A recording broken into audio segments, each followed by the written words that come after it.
we're scouring the country for the most extreme Halloween haunts and rituals. Our next stop, New York, New York. The Jack-o'-lantern. 3 triangles and a gap-toothed grin. So traditional, so heartwarming, so freaking boring. Not when this guy's doing the carving. He's taking pumpkin carving to unbelievable new extremes that are anything but traditional. Meet Hugh McMahon. His job? Professional pumpkin carver. I am a pumpkin carver. I was one of the pioneers of pumpkin carving. This was 30 years ago.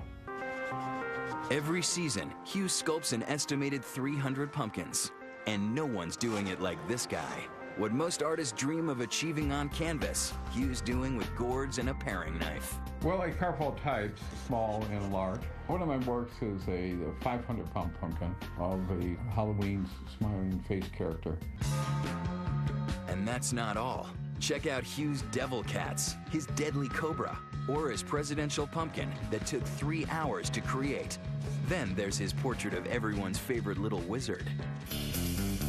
So the first thing you do is you pick the right shape of the pumpkin that's going to fit the design you have in mind.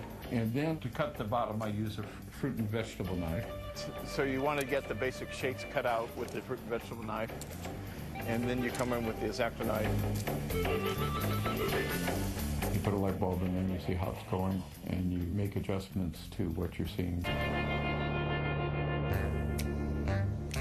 Hugh's pumpkins are so intricate, each design can take up to 5 hours to complete. And for his most elaborate carvings, he commands up to $1,500 a piece. But if Hugh is the old master of pumpkin sculpture, Michigan-based Tom Nardone is the avant-garde bad boy of jack-o'-lantern art. It's not going to be pretty.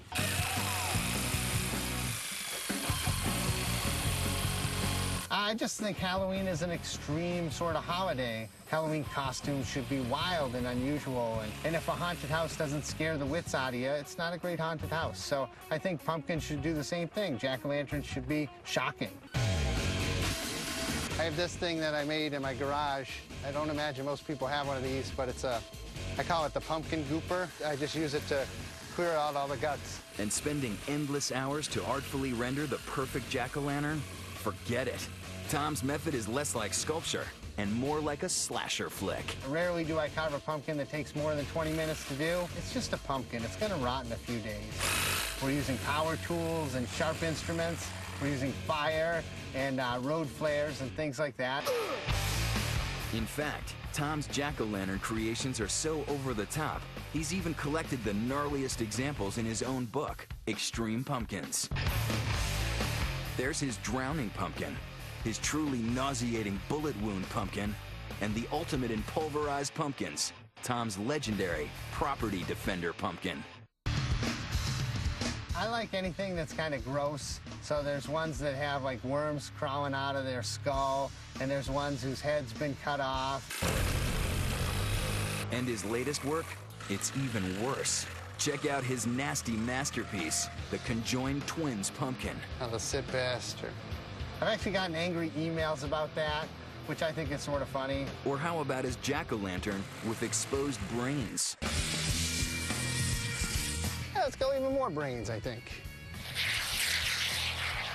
They get a little yellow, like if they sit out in the sun, it's cool looking, like old brains. But what's a jack-o'-lantern if it doesn't light the way for trick-or-treating?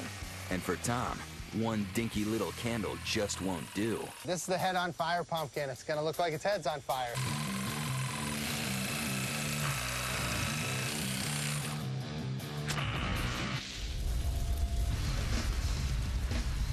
To me, Extreme Pumpkins is exciting, whether you're trying to anger your neighbor by creating a pumpkin that is mooning them, or you're trying to scare the kids in the neighborhood. All of that it's all fun to me. And now, another of America's most extreme Halloween traditions, mass jack-o'-lantern lighting.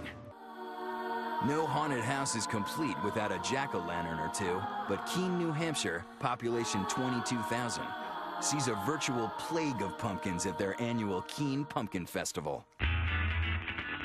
Close to 1,000 volunteers labor for 3 days to carve, count, and clean up the jack-o'-lanterns. Since its inception 16 years ago, the festival has set 8 world records for amassing the largest number of lit jack-o'-lanterns in one location. They line the streets, cover every square inch of open ground, and pile up on 4 50-foot vertical towers. And 2003 was a banner year for Keene's carvers, with a record-breaking 28,952 jack-o'-lanterns. When we return, it's Extreme Halloween, Vegas style. It's 5 haunted houses, 23 rides and attractions. I mean, it's out of control. It's huge. And later, brace yourself for a place so shocking, so disturbing, they tried to shut it down.